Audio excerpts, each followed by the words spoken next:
A German soldier at Stalingrad wrote his final letter home, "I think only about food now.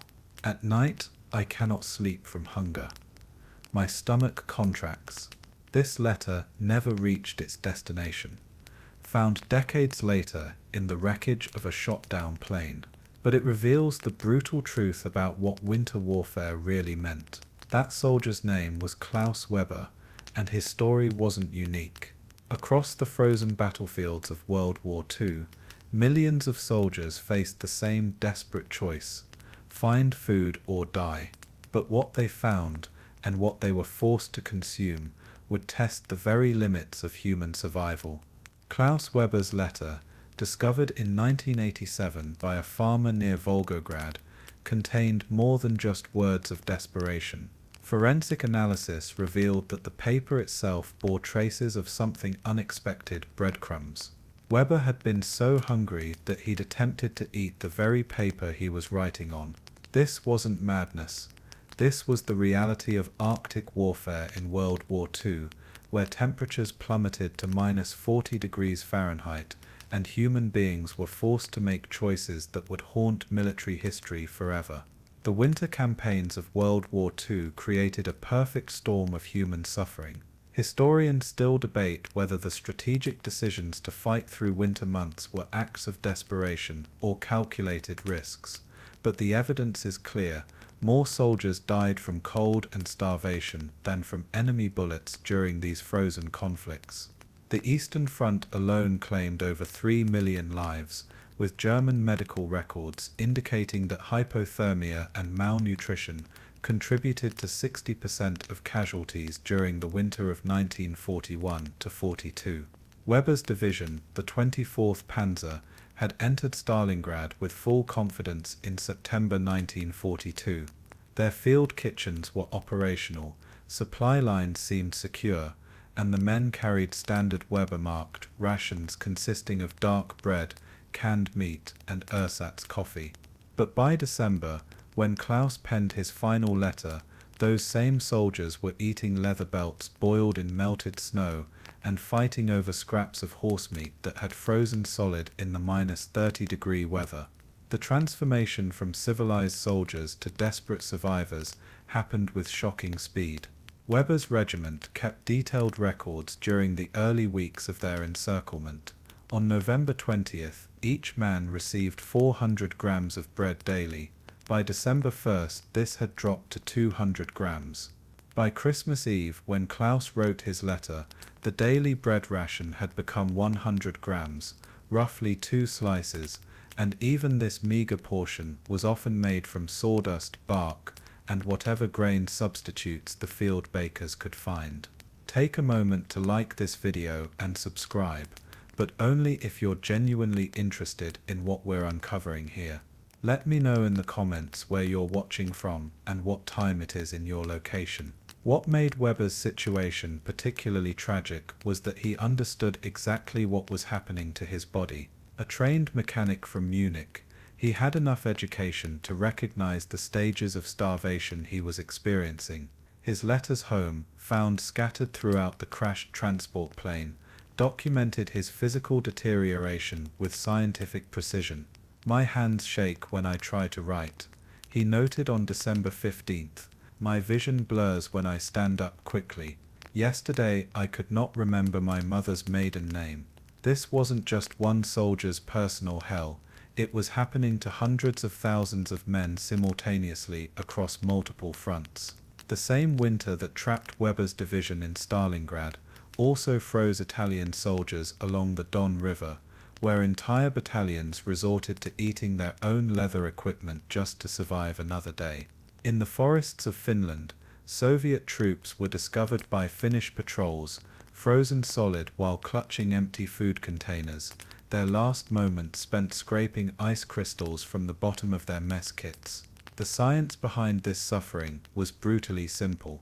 The human body requires approximately 2,500 calories daily to maintain basic functions in normal conditions.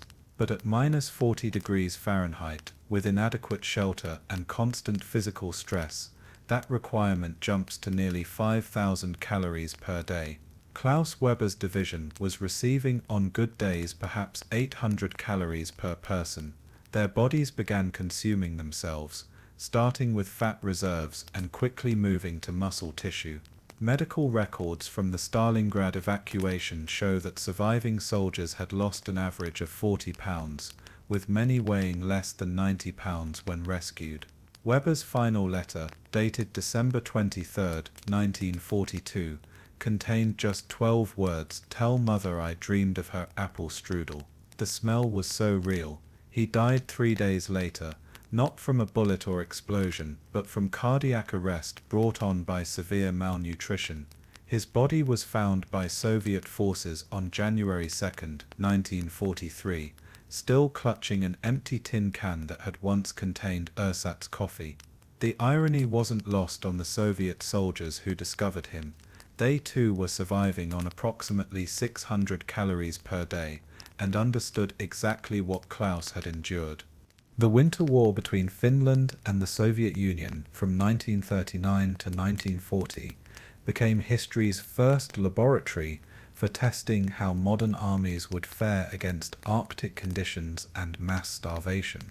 When Stalin ordered the invasion of Finland on November 30th, 1939, he expected a quick victory over a nation with a population smaller than Leningrad. What he got instead was a masterclass in winter warfare that would preview the horrors awaiting millions of soldiers across World War II's frozen battlefields. The Soviet invasion force numbered over 450,000 men, many drawn from the warmer southern republics of Ukraine and Georgia. These soldiers had never experienced the bone-crushing cold of a Finnish winter, where temperatures regularly dropped to -35 degrees Fahrenheit and daylight lasted only 4 hours. Finnish meteorologists recorded the winter of 1939–40 as one of the harshest in 50 years, with some regions experiencing sustained temperatures below -40 degrees for weeks at a time. Major Alexei Petrov of the 44th Rifle Division left detailed accounts of his unit's first encounter with Finnish winter warfare. On December 12, 1939, his battalion of 800 men attempted to advance through the Kumo region. Within 6 hours they had lost contact with their supply convoy, trapped in snowdrifts that buried vehicles up to their roofs. The men began eating snow to fill their stomachs, Petrov wrote in his journal. By nightfall 17 had collapsed from hypothermia, and we discovered that our field kitchen's fuel had frozen solid. The Soviet logistical catastrophe unfolded with mathematical precision. Each soldier was supposed to receive 1,200 grams of food daily, including 600 grams of bread, 500 grams of meat or fish, and hot tea or soup. But supply convoys designed for autumn warfare proved completely inadequate for Arctic conditions. Trucks broke down when their fuel gelled in the cold, horses died from exposure and lack of fodder, and food supplies that reached the front lines often arrived frozen into unusable blocks of ice. Historians still debate whether Stalin's generals adequately warned him about the logistical challenges of winter warfare, but Soviet archives reveal the shocking reality. Within 3 weeks of the invasion's start, over 80,000 Soviet soldiers were experiencing some degree of malnutrition. Field hospitals reported a new category of casualty. They termed frost hunger soldiers who collapsed not from wounds but from the combined effects of starvation and extreme cold. The encircled Soviet units, trapped in what Finnish forces called Motti pockets, faced choices that would become grimly familiar across World War II. Captain Boris Volkov's company, surrounded near Suomussalmi, began slaughtering their remaining horses on December 20th. "We ate everything," Volkov recorded. Meat, organs, even the hooves boiled for hours until they became soft enough to chew. The bones we cracked open for marrow. His unit of 120 men was reduced to 34 survivors when Finnish forces overran their position on January 8, 1940. What made the Soviet suffering particularly acute was their complete unpreparedness for the physical demands of Arctic survival. The Red Army's standard winter clothing consisted of wool greatcoats and felt boots, adequate for Moscow winters but utterly insufficient for sustained combat in Finnish forests. Soldiers burned furniture from abandoned houses, fence posts, and eventually their own rifle stocks, just to create brief moments of warmth. Many were found frozen while attempting to cook meals over small fires that provided insufficient heat to actually warm food. Soviet medical reports from the Winter War documented cases that seemed to defy belief. Soldiers attempted to eat their own leather belts after boiling them for hours. Others consumed tree bark, pine needles, and even sawdust from abandoned lumber mills. Dr. Ivan Korolev, a regimental physician with the 163rd Rifle Division, noted in his medical log, "The men's bodies are consuming themselves. They appear aged beyond their years, with hollow cheeks and protruding bones. Some have resorted to eating their own wool clothing, strand by strand." The psychological impact proved as devastating as the physical suffering. Soviet soldiers discovered that the simple act of eating became a torturous process in extreme cold. Bread froze so hard it could break teeth. Soup turned to ice within minutes of being served. Canned meat became solid blocks that required axes to break apart. Even the act of chewing became painful as facial muscles stiffened in the cold. By February 1940, Soviet forces were experiencing what military historians now recognize as the first industrial-scale winter starvation of World War II. Over 200,000 men were classified as combat ineffective due to malnutrition and cold injuries. The Red Army's official casualty reports listed 126,875 dead, but Finnish intelligence estimates suggested that starvation and hypothermia accounted for nearly 40% of these deaths. Soldiers who died not from bullets, but from the failure to solve the basic problem of keeping human beings fed and warm in Arctic conditions. While Soviet soldiers starved in the Finnish forests, their opponents had developed survival strategies that seemed almost magical by comparison. Finnish forces possessed what their enemies lacked: generations of knowledge about surviving in conditions that could kill unprepared humans within hours. The contrast between Finnish preparedness and Soviet desperation would establish patterns of Arctic survival that would echo throughout World War II's frozen campaigns. Finnish soldiers entered the Winter War with a fundamental understanding that food and warmth were inseparable in Arctic warfare. Their standard field rations reflected centuries of northern survival wisdom: dense rye bread that remained edible even when frozen, dried fish that provided essential fats, and most importantly, portable saunas that could be assembled behind enemy lines. These mobile saunas weren't luxury items. They were military equipment as crucial as rifles and ammunition. Lieutenant Simo Hay, who would become known as the White Death for his sniper kills, kept detailed records of his unit's eating habits during the Kola Front operations. "We eat hot food twice daily when possible," he wrote on January 15, 1940. "Breakfast is porridge with butter or bacon fat. Evening meal is hot soup with meat or fish. Between these, we survive on rye bread, dried reindeer meat, and hot coffee made from chicory when real coffee isn't available."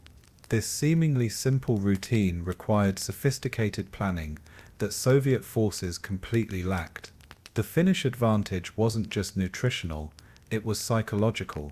When temperatures dropped to -40 degrees Fahrenheit, Finnish soldiers could retreat to temporary shelters where they stripped naked, poured water over heated stones, and restored their core body temperature in minutes.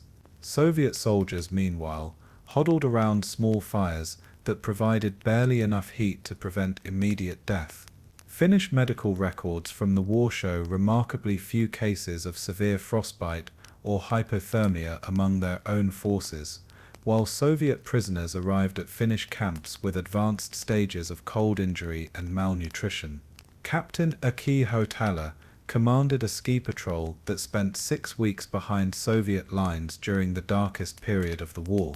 His unit's survival depended on portable food that wouldn't freeze and cooking methods that produced no visible smoke. We carried small alcohol stoves that burned almost invisibly, Hautala recorded. Our bread was baked with extra fat so it remained soft even frozen. Most importantly, we knew how to melt snow efficiently, something the Russians never learned.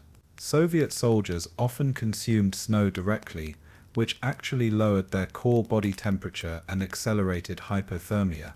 Historians still debate whether Finnish forces deliberately exploited Soviet supply lines as a psychological weapon, but the evidence suggests a calculated strategy of winter warfare that went beyond simple combat. Finnish forces regularly positioned snipers near areas where Soviet soldiers attempted to light cooking fires. The choice facing hungry Red Army soldiers became brutally simple: remain hidden and cold while eating frozen rations, or risk death by revealing their position through the smoke and light necessary to prepare hot food. The thermal dynamics of Arctic cooking became a matter of life and death. Finnish soldiers learned to dig snow caves that trapped heat efficiently, allowing them to prepare warm meals without detection. They used small smokeless fires built in specially designed fire pits that channeled heat upward while dispersing smoke through snow filters. Soviet forces lacking this knowledge either froze while eating cold food or exposed themselves to enemy fire by building larger visible fires. Private Vaino Miliniemi, serving with the 27th Infantry Regiment, described the contrast in a letter to his wife. Yesterday, we captured a Soviet position. Their cooking area was chaos, large fire pits that could be seen from kilometers away, frozen soup scattered around their camp, and soldiers who had clearly been eating raw meat because they couldn't risk lighting fires. Our own meal that evening was hot reindeer stew prepared in a snow shelter, so well concealed that Ivan couldn't have found us if he tried. Finnish field kitchens represented another crucial advantage. While Soviet mobile kitchens broke down in extreme cold, Finnish cooks used traditional cast iron pots that retained heat efficiently and wood-burning stoves designed specifically for sub-Arctic conditions. They prepared makara, dense sausages, packed with fat that provided maximum calories per ounce, and new techniques for keeping soup warm for hours using heated stones wrapped in cloth. The caloric calculations were stark. Finnish soldiers regularly consumed 4,000 to 4,500 calories daily, meeting the biological demands of Arctic warfare. Soviet troops, when they received rations at all, averaged 1,200 calories per day, less than half what their bodies required. Finnish forces also understood the importance of alcohol in extreme cold, not as recreation but as medicine. Small amounts of vodka or military rum, consumed with hot food, helped maintain circulation and morale during the darkest periods of winter warfare. By March 1940, the difference between the two armies was visible from aircraft reconnaissance. Finnish positions showed organized camps with concealed cooking areas and healthy soldiers moving efficiently on skis. Soviet positions revealed scattered groups of weakened men huddled around smoking fires, surrounded by the debris of failed supply attempts and frozen corpses. The Winter War had become a demonstration that Arctic warfare wasn't just about weapons and tactics. It was about the fundamental ability to keep human beings alive in conditions designed to kill them. Operation Barbarossa began on June 22, 1941, with Adolf Hitler's confident prediction that the Soviet Union would collapse like a house of cards before winter arrived. The Wehrmacht's 3.8 million soldiers marched eastward carrying summer uniforms and 6 weeks' worth of rations, expecting to be home for Christmas. Instead, they walked into the largest winter starvation crisis in military history, where General Winter would prove more deadly than any Soviet bullet. Feldmarschall Fedor von Bock recorded in his diary on November 30, 1941, The cold has intensified. No winter equipment has arrived. The food situation worsens daily. By December, temperatures along the Eastern Front had plummeted to -30 degrees Fahrenheit, and German soldiers discovered that their entire logistical system was designed for a war that should have ended months earlier. The consequences would be measured not just in military defeat, but in hundreds of thousands of deaths from starvation and exposure. The German military had studied Napoleon's disastrous retreat from Moscow in 1812, but they had learned the wrong lessons. While planners focused on maintaining forward momentum to avoid getting trapped in winter quarters, they completely underestimated the caloric requirements of sustaining millions of soldiers in subarctic conditions. A typical Wehrmacht soldier was supposed to receive 4,000 calories daily during active combat, but by December 1941, many units were receiving fewer than 1,200 calories, barely enough to sustain life, let alone combat effectiveness. Private Hans Roth of the 299th Infantry Division left detailed accounts of his unit's transformation from confident invaders to desperate survivors. On October 15th, we still received hot meals twice daily, he wrote. By November 20th, our field kitchens could no longer reach us due to mud and ice. By December 1st, we were eating frozen bread that had to be hacked apart with bayonets and drinking ersatz coffee that turned to slush before it could be swallowed. The Wehrmacht's famous Gulasch Kanone, mobile field kitchens nicknamed Gulasch Cannons, became symbols of German organizational failure rather than efficiency. These horse-drawn cooking wagons, designed for the mobile warfare of France and Poland, proved utterly inadequate for the vast distances and brutal conditions of the Eastern Front. Horses died by the thousands from cold and lack of fodder, stranding the kitchens far behind advancing troops. Even when mobile kitchens reached forward positions, their contents often froze solid during transport. Historians still debate whether German high command deliberately underestimated the logistical challenges of winter warfare, or simply believed their own propaganda about quick victory, but the evidence reveals catastrophic miscalculation. By January 1942, Army Group Center reported that 133,000 soldiers were suffering from severe cold injuries, while food-related illnesses had incapacitated another 89,000 men. These weren't battle casualties, they were victims of strategic blindness about basic human needs. The improvisation began with standard military rations that became inedible in extreme cold.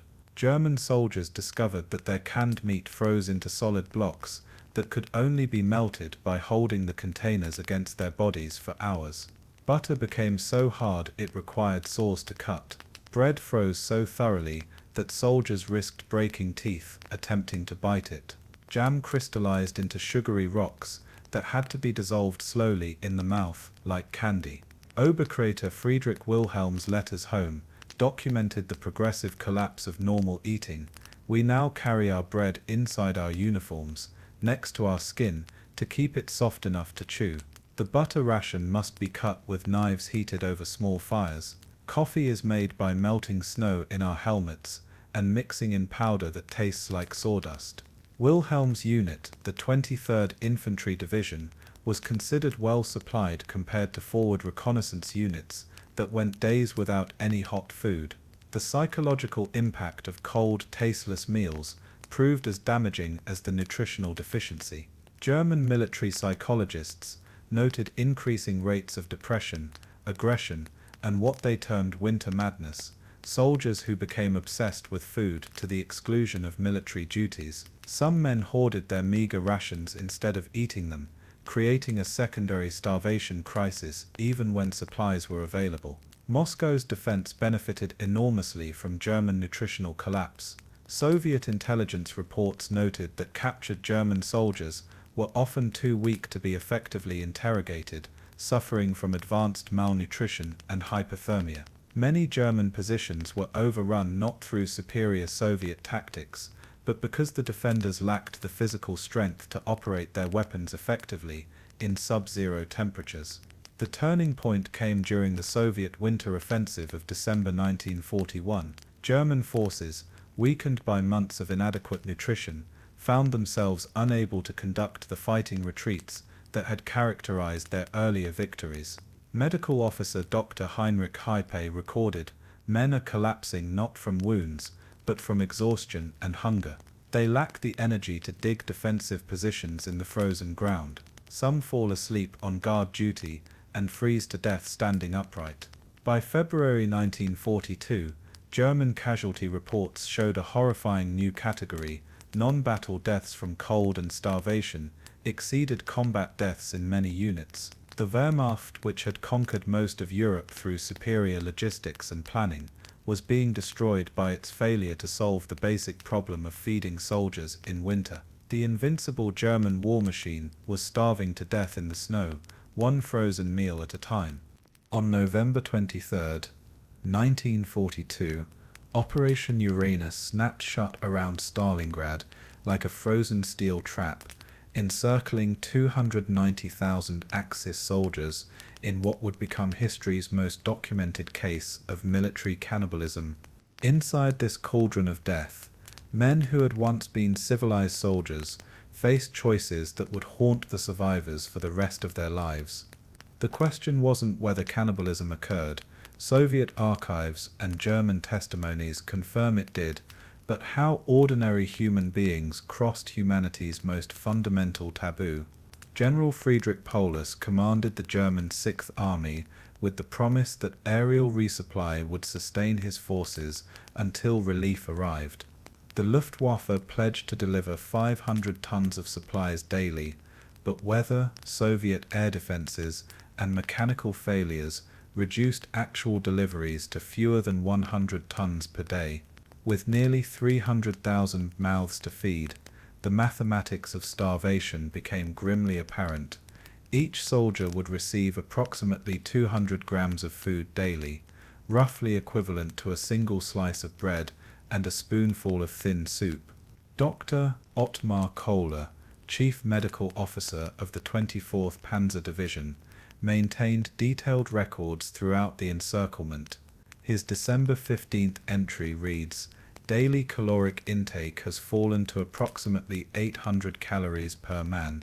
Severe malnutrition is now universal. Men are consuming leather belts, shoes, and anything containing organic matter." Several cases of soldiers attempting to eat wood shavings and paper have been reported. What Kohler didn't record, but Soviet investigators later documented, was that by January 1943, some German soldiers had crossed the final line. The progression toward cannibalism followed a predictable pattern documented by military psychologists. First came the consumption of all available animal protein. Horses, dogs, cats, and rats disappeared from the ruins of Stalingrad. Then soldiers began eating leather equipment, boiling boot soles and belts to extract whatever nutrition remained. Tree bark, sawdust, and paper followed. Finally, when the temperature dropped to -25 degrees Fahrenheit and men began dying daily from starvation, some units faced the unthinkable choice. Historians still debate the exact extent of cannibalism in Stalingrad, but Soviet military intelligence files declassified in 1991 contain testimonies from German prisoners that remove all doubt. Oberkreiter Klaus Hartmann, captured on January 28, 1943, testified, "In our basement shelter, when Muller died from dysentery, Sergeant Weber said we couldn't waste the meat. 3 of us agreed. We cooked pieces over a small fire. It tasted like pork, but saltier." Hartmann's testimony was corroborated by 2 other survivors from the same unit. The Soviet documentation of these cases wasn't propaganda, it was forensic evidence collected for potential war crimes trials.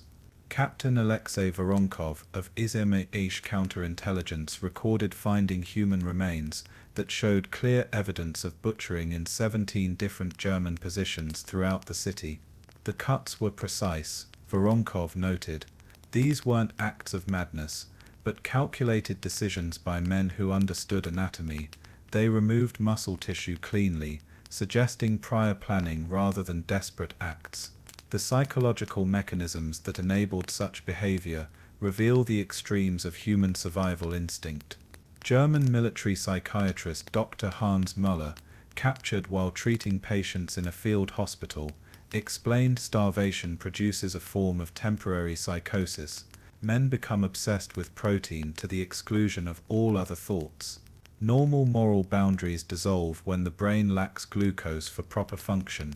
I witnessed soldiers eating human flesh, while simultaneously expressing horror at their own actions. Temperature played a crucial role in these desperate acts. At -25°F, human corpses froze solid within hours, preserving them like meat in a freezer. German soldiers discovered that frozen human tissue could be cut and cooked exactly like any other frozen meat. The psychological barrier, recognizing the source of the protein, became easier to overcome when hunger reduced men to purely biological creatures, focused only on caloric intake. Soviet forces encountered evidence of systematic cannibalism in multiple locations. Major Ivan Petrov's unit discovered a German bunker containing processed human remains stored in organized piles, suggesting not desperate acts of individuals but coordinated group decisions. The Germans had established a system. The dead were stripped of useful equipment, then systematically butchered, with different cuts distributed according to military rank. Officers received choice cuts. Enlisted men shared the remainder. The most disturbing cases involved soldiers who had planned for cannibalism before their comrades died. Gefreiter Heinrich Weber testified that his squad had agreed that whoever died first would provide for the others. When Weber's closest friends succumbed to dysentery, the squad carried out their pact. We said prayers over Ernst before we prepared him. Weber testified. We weren't monsters, we were just trying to live another day. Not all German soldiers participated. Many chose death rather than cannibalism, and several documented cases exist of soldiers killing comrades who attempted to consume human flesh. Lieutenant Hans Brandt shot 2 of his own men on January 15, 1943, after discovering they had been eating corpses from the regimental aid station. Brandt's diary, found after his own death from starvation 3 weeks later, read, "Some lines cannot be crossed, even to preserve life. We are soldiers, not animals."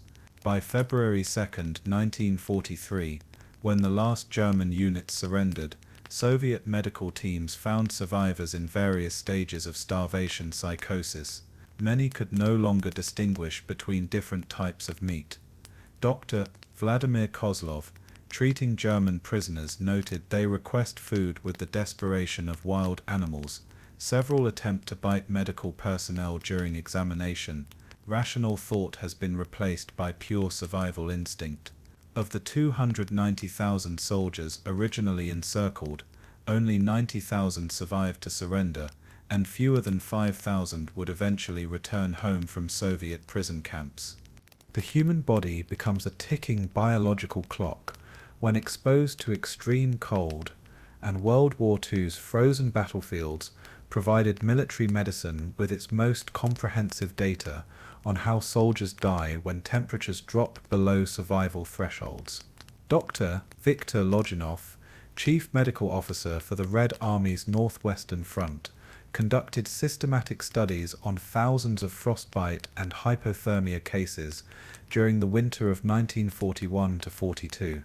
His findings revealed that starvation and cold created a deadly feedback loop that killed soldiers faster than either factor alone. At -40°F, the human body requires between 4,500 and 5,000 calories daily just to maintain core temperature and basic organ function. This biological fact, unknown to most military planners in 1939, explained why well-fed armies survived Arctic conditions while hungry soldiers died in massive numbers. The Wehrmacht's Medical Corps documented this relationship with brutal precision. Soldiers receiving fewer than 2,000 calories daily in sub-zero temperatures showed measurable organ failure within 2 weeks, regardless of their physical condition at the start of winter campaigns. The metabolic cascade began with the body's desperate attempt to generate heat through increased calorie burning. Hans Eppinger, a German military physician studying cold injuries on the Eastern Front, recorded that soldiers in extreme cold burned calories at nearly twice the normal rate, even while resting. The body becomes a furnace consuming itself. Eppinger wrote, "Muscle tissue breaks down to provide glucose for brain function, while fat reserves disappear within days rather than weeks. Men appear to age years in a matter of weeks." Historians still debate whether military commanders understood these biological realities or simply ignored them in pursuit of strategic objectives, but medical evidence from multiple armies reveals systematic failure to prepare for the caloric demands of winter warfare. Soviet medical records show that even their own forces, theoretically adapted to cold weather, suffered massive casualties when supply lines failed to deliver adequate nutrition during prolonged winter operations. The progression from healthy soldier to hypothermic casualty followed a predictable timeline that military doctors learned to recognize. Stage 1 began when core body temperature dropped from the normal 98.6 degrees Fahrenheit to 95 degrees. Soldiers at this stage experienced uncontrollable shivering, confusion, and loss of fine motor control. They could no longer operate weapons effectively or make rational tactical decisions. Most importantly, they lost the ability to recognize their own deteriorating condition, a psychological effect that prevented them from seeking shelter or medical attention. Private Werner Schmidt of the 6th Army documented his own hypothermic decline in letters home during the Stalingrad encirclement. December 10th. Cannot stop shivering, even wrapped in 3 blankets. December 12th. Fingers too stiff to load my rifle properly. December 15th. Forgot my sister's name for several hours today. December 18th. Writing is becoming difficult. Words look strange on paper. Schmidt died on December 22nd, found frozen in his foxhole with the unfinished letter still clutched in his hands. Stage 2 hypothermia occurred when core temperature dropped to 90 degrees Fahrenheit. At this point, the body began shutting down non-essential functions to preserve vital organs. Soldiers stopped shivering as their muscles became too weak to generate heat through movement. Heart rate slowed dramatically, and many appeared to be sleeping peacefully when they were actually dying. Military medics learned to check for pulse at the neck rather than the wrist, as circulation to extremities had often stopped completely. The most insidious aspect of severe hypothermia was what military doctors termed paradoxical undressing. As brain function deteriorated, soldiers would remove their clothing despite freezing temperatures, apparently feeling hot as their temperature regulation system failed completely. Soviet forces regularly found German soldiers who had stripped naked in -30-degree weather, their clothes neatly folded beside their frozen corpses. This phenomenon confused investigators until medical research revealed that dying brains often send false signals about body temperature. Dr. Sergei Bayanov, studying cold injuries at Leningrad's Military Medical Academy, discovered that starvation accelerated every stage of hypothermia. Well-fed soldiers maintain core temperature until external conditions become truly extreme, Bayanov recorded. Malnourished soldiers begin showing hypothermic symptoms at temperatures that healthy men could survive indefinitely. The difference between survival and death often comes down to a single hot meal consumed at the right moment. The caloric mathematics were unforgiving. Military nutritionists calculated that a soldier weighing 70 kilograms needed approximately 3,200 calories daily in temperate conditions. At -20 degrees Fahrenheit, this requirement jumped to 4,200 calories. At -40 degrees, the requirement reached 5,000 calories, more than most armies provided even to well-supplied troops in normal conditions. The gap between biological need and military reality killed hundreds of thousands of soldiers who never faced enemy fire. Frostbite presented another layer of suffering that compounded the effects of malnutrition. Dr. Friedrich Lang, treating German soldiers evacuated from the Eastern Front, documented frostbite cases that progressed with horrifying speed in malnourished patients. Healthy soldiers might lose fingertips to frostbite after prolonged exposure. Lang noted, starving soldiers lose entire hands and feet after exposure that well-fed men would survive with minimal injury. The body simply lacks the resources to maintain circulation to extremities while fighting starvation. The most tragic cases involved soldiers who understood exactly what was happening to them but lacked the resources to prevent it. Lieutenant Colonel Alexander Stolberg, serving with Army Group North, recorded his unit's systematic deterioration with scientific detachment, November 20th. First cases of superficial frostbite among the men. December 1st, deep frostbite now common, several amputations required. December 15th. Men are dying in their sleep from hypothermia. We have insufficient food to maintain body heat and insufficient fuel to heat shelters. We are watching ourselves die by degrees.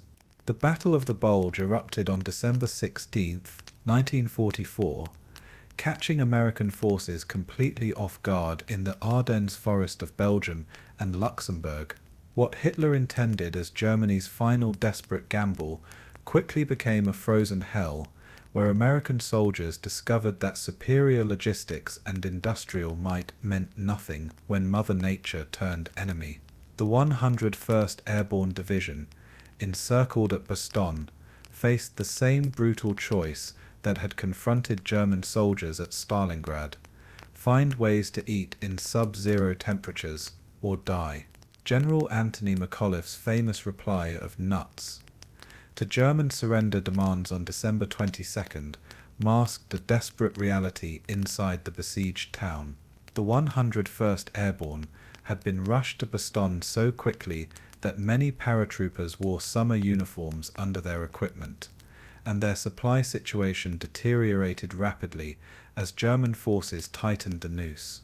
By Christmas Eve, each American soldier was receiving fewer than 1,200 calories daily, half the amount needed to sustain combat effectiveness in temperatures that dropped to -15 degrees Fahrenheit.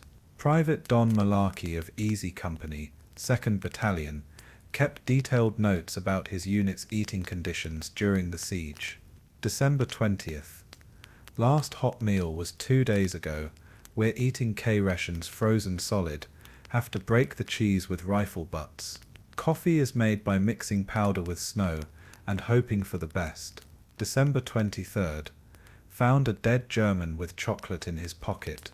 Shared it among 4 men. Best Christmas present I ever received. Malarkey's account reveals how quickly elite American troops were reduced to scavenging for basic nutrition.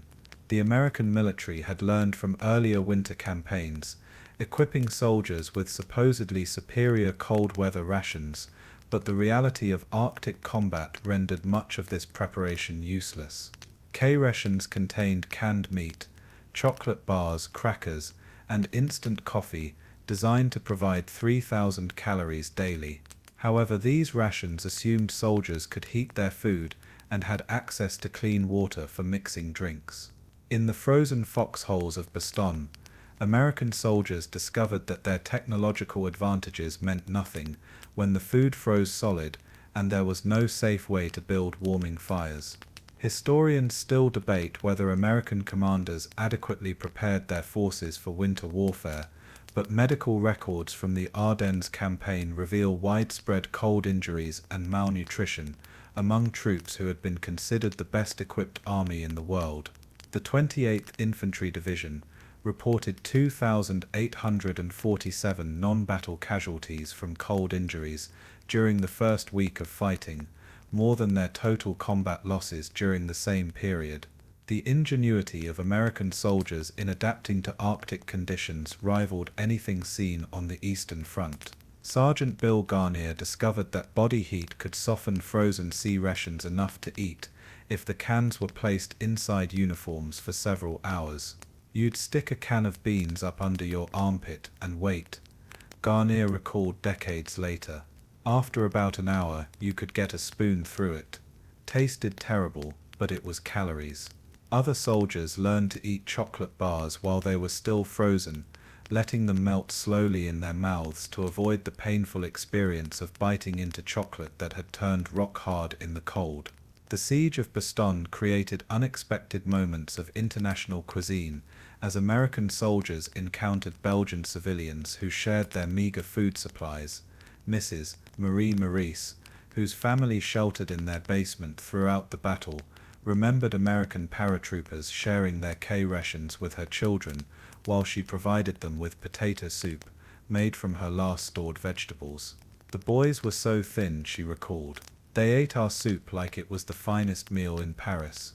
In return, they gave my children chocolate they had saved from their own rations. American field medics documented cases that echoed the starvation symptoms seen in German and Soviet forces during earlier winter campaigns.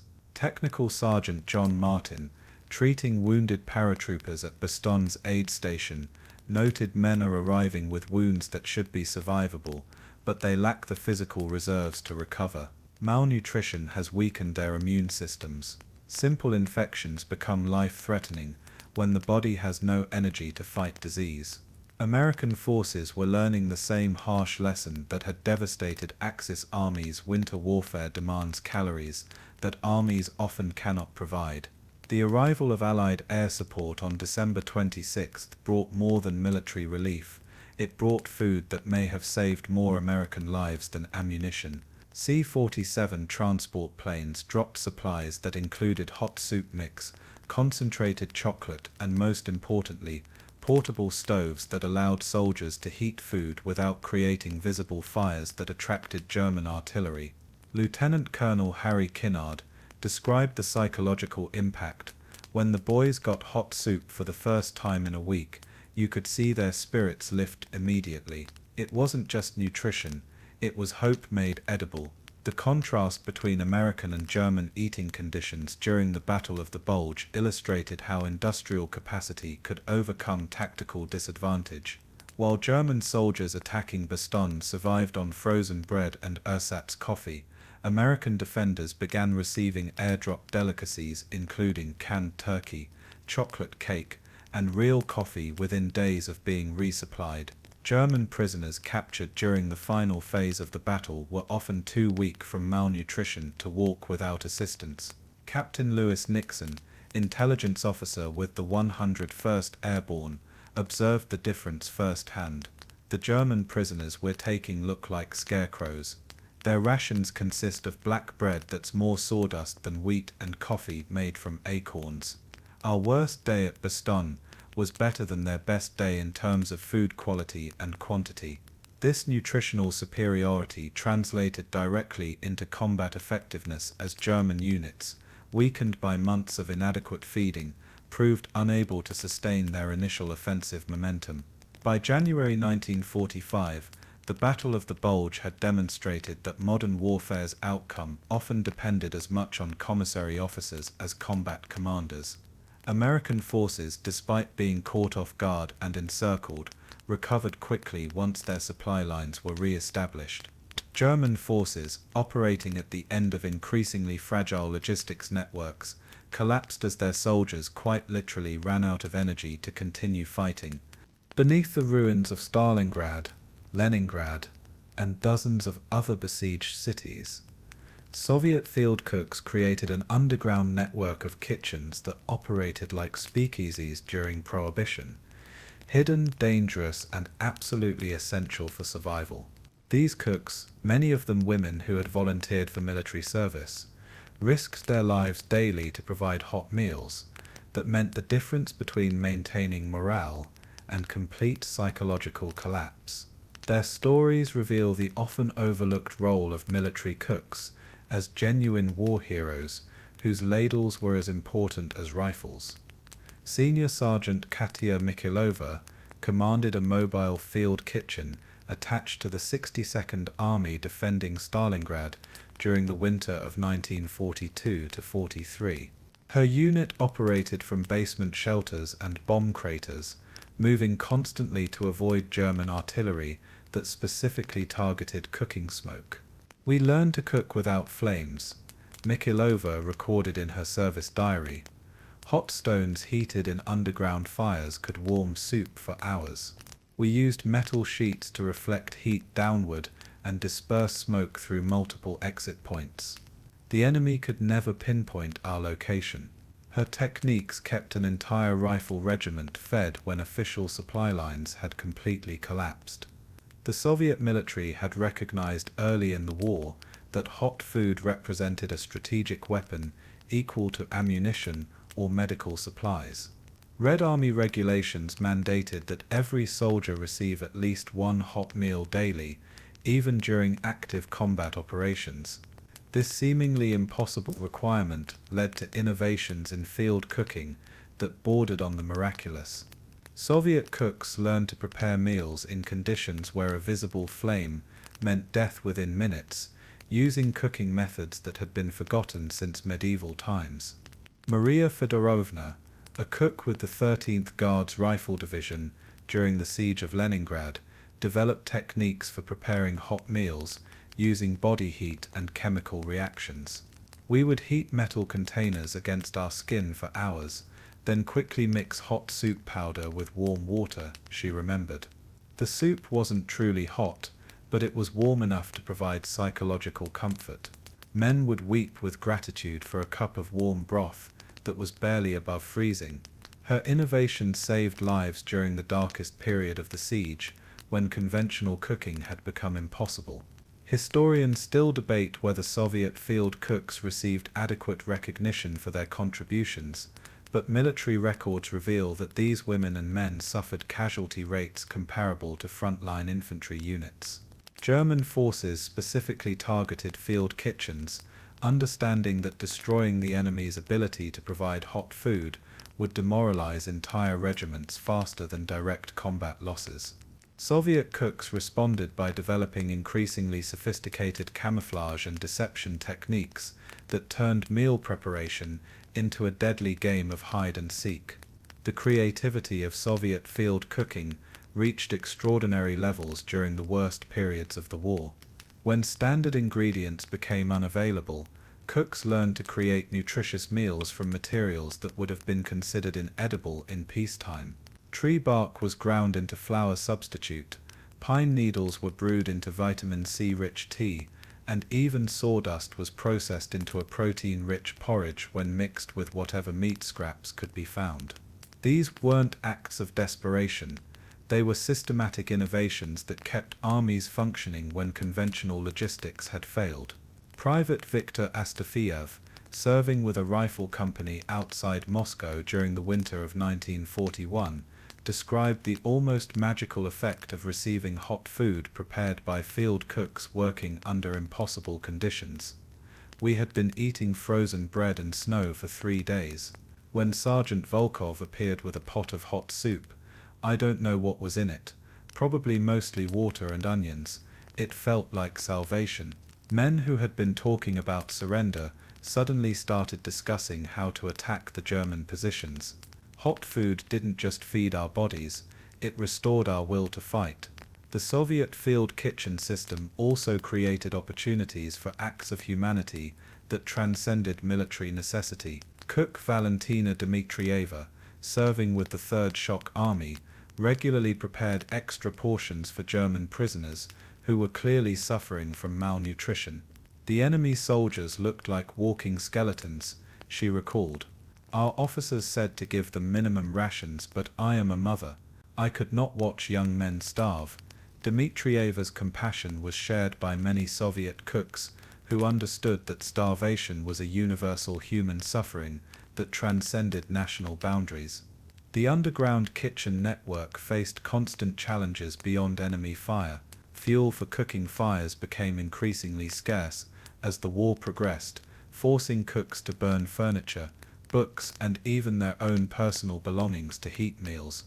Water sources were often contaminated or frozen solid, requiring elaborate procedures to obtain clean cooking water. Most critically, the ingredients themselves became increasingly exotic, as traditional food supplies disappeared from the supply chain. Senior Lieutenant Pavel Nikulin, a regimental quartermaster, documented the transformation of Soviet military cuisine during the siege of Leningrad. October 1941, standard meals of cabbage soup, black bread and tea. December 1941, soup made from potato peels and bread containing sawdust. February 1942, hot water with salt and whatever organic matter could be found. The cooks somehow made even this seem like real food. Their ability to maintain the ritual of shared meals kept the regiment together when everything else was falling apart. If you found this exploration of hidden wartime kitchens fascinating, please take a moment to like this video and share where you're watching from in the comments. It helps us continue uncovering these forgotten stories of survival. The psychological impact of underground kitchens extended far beyond nutrition. Soviet military psychologists noted that units with effective field cooking showed significantly higher morale and lower rates of desertion compared to forces that relied on cold rations. The simple act of gathering around a shared meal, even in a bomb crater or basement shelter, created moments of normalcy that helped soldiers maintain their sanity during the insanity of total war. These cooks weren't just feeding bodies, they were preserving the basic human rituals that separated civilized soldiers from desperate animals. On Christmas Eve 1944, in a small cabin near Ardennes Forest, an extraordinary scene unfolded that would challenge everything we understand about warfare and human nature. Elizabeth Finken, a German woman who had fled to her hunting lodge to escape Allied bombing, found herself hosting an impromptu Christmas dinner for 3 American soldiers and 4 German soldiers, enemies who had stumbled upon her refuge and agreed to an unofficial ceasefire for one night. Her simple meal of potatoes and chicken became one of the war's most documented examples of how shared food could temporarily override the machinery of hatred. The story began when 3 lost American paratroopers, including 1 wounded sergeant, knocked on Vinken's door seeking shelter from a blizzard that had dropped temperatures to -20 degrees Fahrenheit. Elizabeth, alone with her 12-year-old son Fritz, invited the soldiers inside and began preparing what little food she had. An hour later, 4 German soldiers appeared at the same door, also seeking refuge from the storm.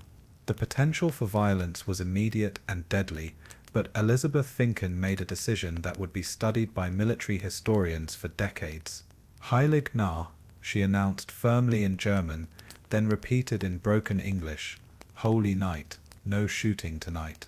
According to Fritz Finken's later testimony, his mother confiscated weapons from both groups, placing them in a back room, and announced that anyone who disturbed the peace of Christmas Eve would face her wrath, apparently more frightening than enemy soldiers. The Americans and Germans, initially tense and suspicious, found themselves sitting around the same table sharing a meal of roasted chicken, boiled potatoes, and precious white bread that Elizabeth had been saving for Christmas.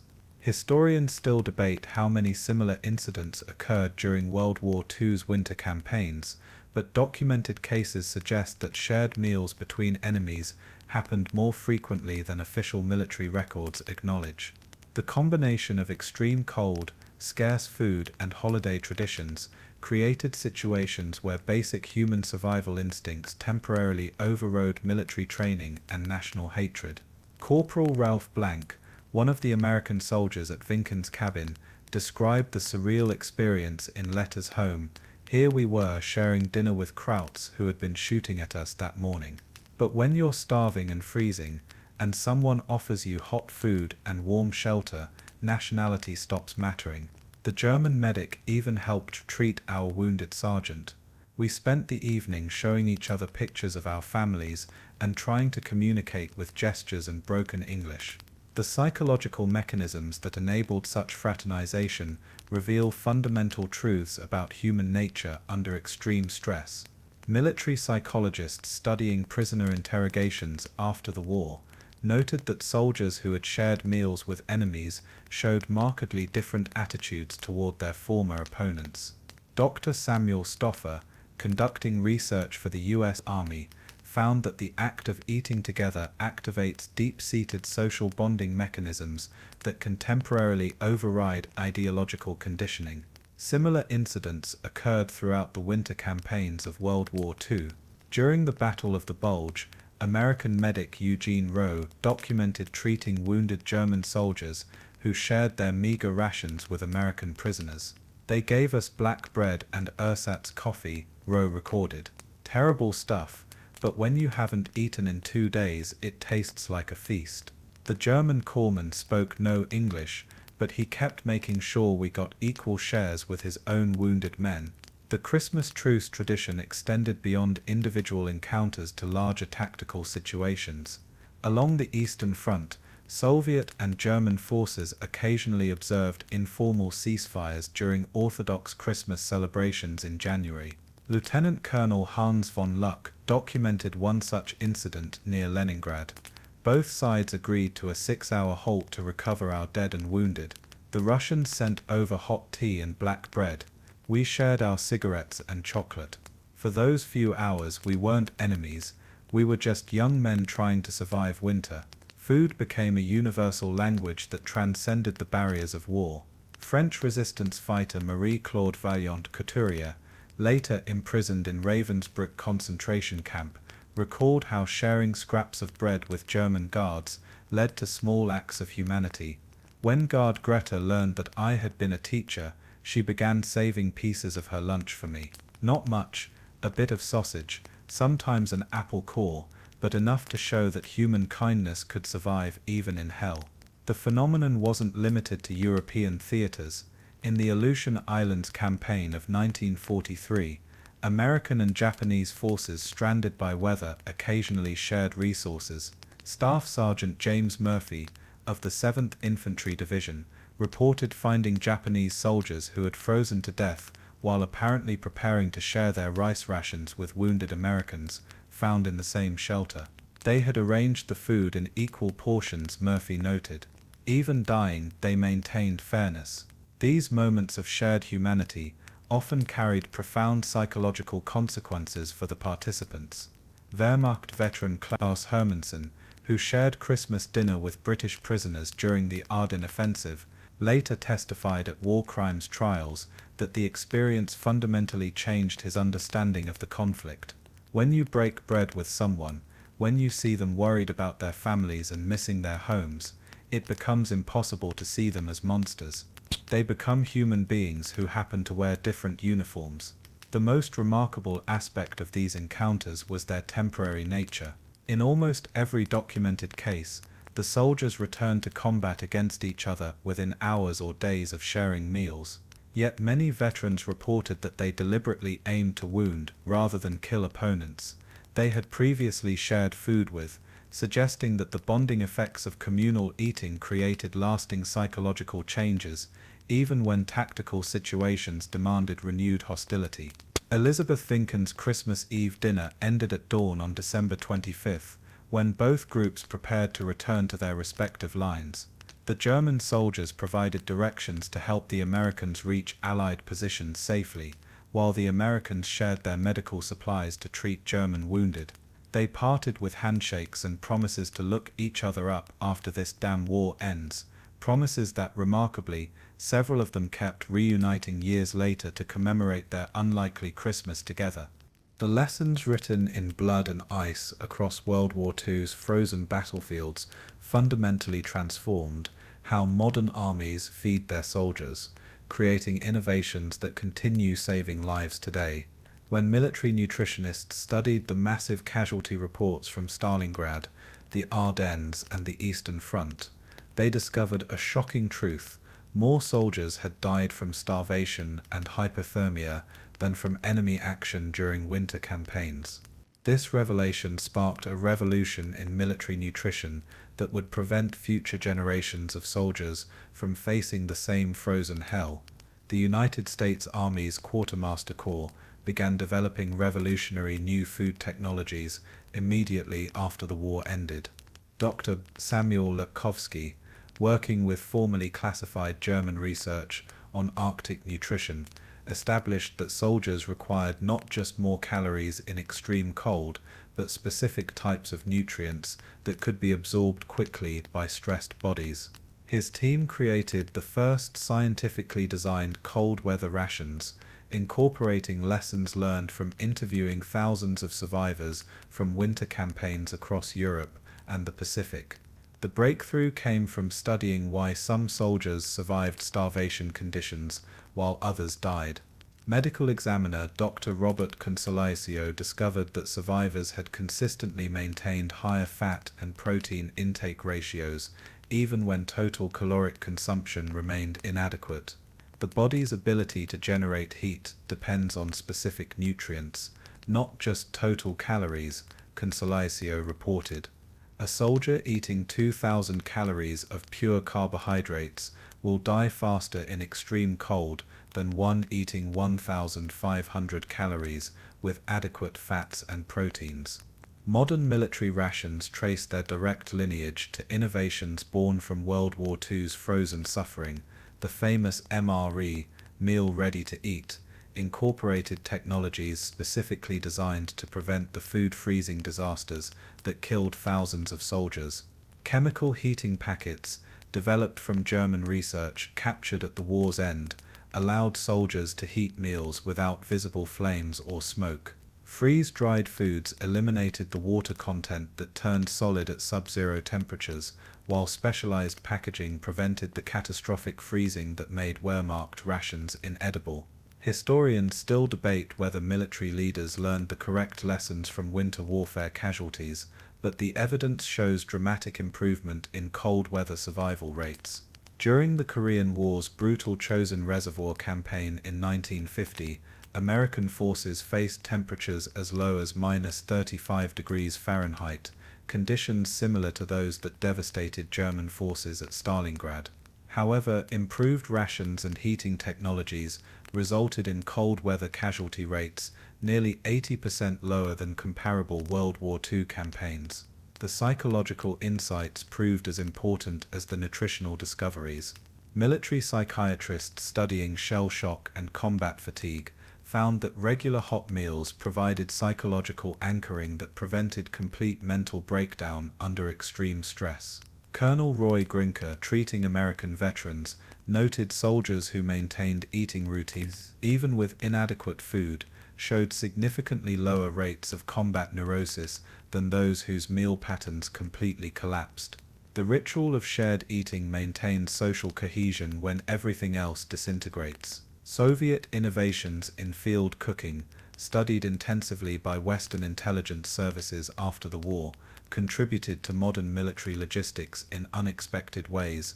The Red Army's techniques for cooking, without visible smoke, led to infrared suppression technologies used in contemporary combat kitchens.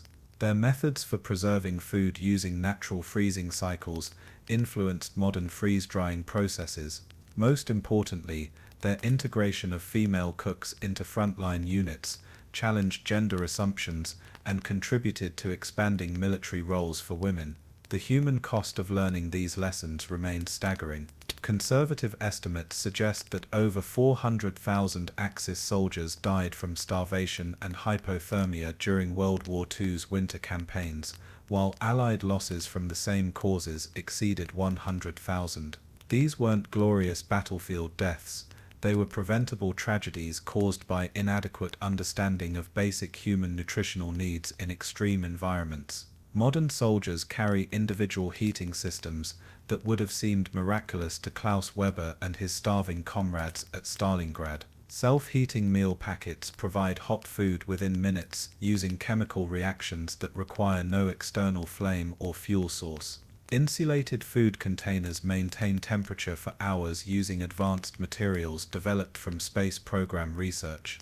Most crucially, modern military doctrine treats nutrition as a strategic concern equal to ammunition supply, with dedicated logistics officers responsible for ensuring adequate caloric intake under all operational conditions. The development of specialized Arctic rations continues evolving based on lessons from recent conflicts in Afghanistan and Iraq, where extreme temperatures, both hot and cold, challenge soldier nutrition. Current military research focuses on functional foods that provide not just calories, but specific nutrients that enhance performance under stress. These include omega-3 fatty acids that improve cold tolerance, antioxidants that reduce inflammation from extreme temperature exposure, and specialized proteins that maintain muscle mass during periods of limited food availability. Perhaps the most important lesson involves the recognition that feeding soldiers represents more than logistics. It constitutes a moral obligation that separates civilized armies from barbaric forces. The Geneva Conventions, revised after World War II, specifically mandate adequate nutrition for military personnel and prisoners of war, reflecting global recognition that starvation warfare violates fundamental human dignity. Today's military nutritionists carry forward the legacy of every soldier who died from hunger in the frozen wastes of World War II.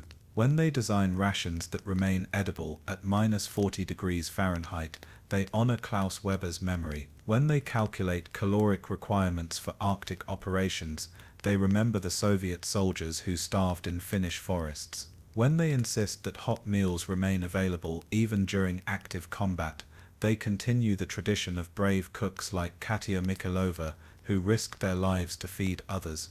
The ultimate victory over winter warfare's hunger belongs not to any army or nation, but to human ingenuity and compassion. Every modern soldier who enjoys a hot meal in sub-zero conditions carries forward the hard-won knowledge purchased with the lives of millions who came before. Their sacrifice wrote the textbooks that ensure no future army will face winter unprepared to keep its soldiers fed, warm, and fundamentally human. If this journey through winter warfare's forgotten victims has moved you, please take a moment to like this video and subscribe to our channel. Share in the comments where you're watching from and what time it is in your location, connecting our global community that remembers these stories. Thanks for joining me on this exploration of history's frozen battlefields, and I'll see you in the next video where we continue uncovering the human stories behind the headlines.